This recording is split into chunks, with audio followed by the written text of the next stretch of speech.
அ ஆ இ ஈ உ ஊ எப்படி சொல்லணும்? அ ஆ. ஏனென்றால் ஒரு மாத்திரை 2 மாத்திரை என்பதை வேறுபாடு காட்டக்கூடிய நிலை. அதான் அந்த நெடுங்கணக்கு.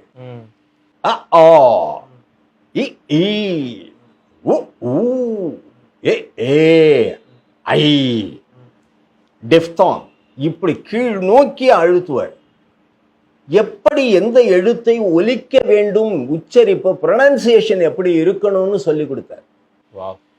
அடிப்படையிலேயே ஒரு தமிழ் பேராசிரியனாக நான் 3 வயசு 4 வயசுலேயே எனக்கு அந்த அளவுக்கு தெளிவான ஃபொனெட்டிக்கல் நாலேஜ் வந்துச்சு. அதுக்கு காரணம் அதிசயநாத பிள்ளை என்ற தெய்வம் ஒலித்து காட்டுவார். அதுபோல அவர்கள் அ ஆ உயிரெழுத்து சொன்னார்கள். மெய்யெழுத்து என்கின்ற பொழுது இன்னைக்கு எப்படி ஆசிரியர்கள் சொல்றாங்க, நம்ம பிள்ளைகள் தவறாக கற்றுக்கொண்டு இருக்கிறார்கள் தெரியுமா? தமிழ் கல்வியை காங்க சாங்க எப்படி அது மெய்யெழுத்து? அது உயிர்மெய் இல்லையா? உயிர்மெய் எழுத்தை மெய்யெழுத்து என்று சொல்லி போலியாக சொல்லி தரக்கூடிய ஒரு தமிழ் கல்வி இந்த அடிப்படை ஆதார கல்வியிலேயே தமிழ்நாட்டில் இருக்கிறதா இல்லையா? ஆனால் என்னுடைய எழுத்தறிவித்த ஆசான் எல்லாமே உதட்டுக்குள்ளார அமுக்கி சொல்லி கொடுப்பார்.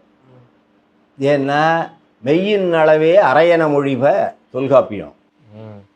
அரை மாத்திரை தான் ஒலிக்கணும், ஒரு மாத்திரை அல்ல. அப்ப புள்ளி வச்சிடறான். புள்ளி வச்சுட்டாலே ஒரு ஸ்டாப் வச்சிருக்கான்னு அர்த்தம். இக் இங் இச் இன் இட் இத் இப்படி சொல்லணும். சரி, உயிர்மெய் எழுத்துல வல்லினம் மெல்லினம் இடையினோன்னு சொல்றோமே, அதை எப்படி ஒலிக்கணும்? இசைத்தமிழ் என்று சொல்லுகிறோமே, உலகில் வேறு எந்த மொழிக்கும் இல்லாத ஒரு பெரும் சிறப்பு தமிழ் மொழிக்கு மட்டும்தான் இருக்கிறது. வல்லோசையும் மெல்லோசையும் இடையோசையும் கலந்து வருகின்ற அந்த மொழியை சரியாக ஒலிக்க கற்றுக்கொண்டவனுக்கு இசை என்பது இயல்பாக வரும். இப்ப நீங்க எப்படி சொல்லி தரீங்க? வல்லினம் என்பதை எப்படி நம்ம ஆசிரியர் பெருமக்கள்லாம் சொல்லி தராங்க? கசட தபர, எடுத்தோனே கசடு, எடுத்தோனே கசடு, கற்க கசடற வள்ளுவன் இல்லையா? திருக்குறள் கற்க கசடற, கசடற கல் என்று சொல்லுவ. கசடுனாக்க பிழைகள், அழுக்குகள், குப்பைகள். குப்பைகளை கற்காதே, குப்பையும் இருக்குண்டாங்கிறான். எல்லா படைப்புகளிலேயும் குப்பையும் இருக்கும். கொள்வன கொண்டு தள்ளுவன தள்ளணும். அதுதான் அறிவுடைமை. என்னுடைய ஆசான் எனக்கு சொல்லிக் கொடுப்பார். கச்சட்ட தப்பற, கச்சட்ட தப்பற. இந்த ஒலி குறிப்பை சரியாக ஒலிக்க கற்றுக் கொடுத்தார். அப்ப வல்லினம் என்பது கச்சட்ட தப்பற, ரெட்ரோஃப்ளக்ஸ் எல்லாமே வரணும்.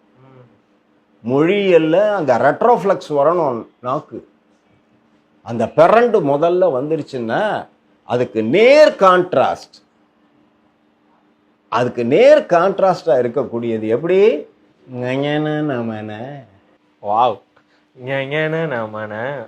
சாஃப்டா கச்சட்ட தப்பார ரெண்டையும் காம்ப்ரமைஸ் பண்ணுமா? எறல வழல. என்ன அருமையாக சொல்லிக் கொடுக்கக்கூடிய ஒரு பேராசான் எனக்கு இளமையிலேயே எழுத்தறிவித்த இறைவனாக கிடைத்தார். நான் 4வது வரை படிக்கவில்லை, அவரிடம்தான் கல்வி கற்றேன். இப்ப இத தேநீர் இடைவேளை மூலமா இதை பார்க்கிற ஆசிரியர் பெருமக்கள் அத்தனை பேரும் கச்சட்ட தப்பற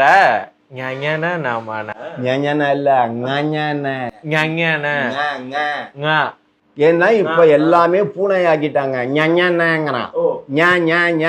எப்படி தடவை சொல்லுவான்?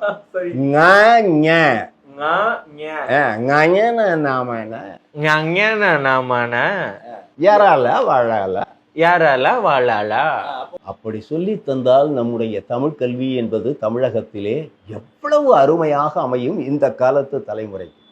அப்படி சொல்லித்தரத்தக்க ஆசிரியர்கள் இன்று இல்லை. குறைகள் நம் பிள்ளைகளிடம் இல்லை, நம் ஆசிரியர்களிடம் இருக்கிறது. குட்டுதற்கோ பிள்ளை பாண்டியன் எங்கில்லை, குறும்பி அளவா காதை குடைந்து தோண்டி எட்டினமட்டு அறுப்பதற்கோ வில்லி இல்லை.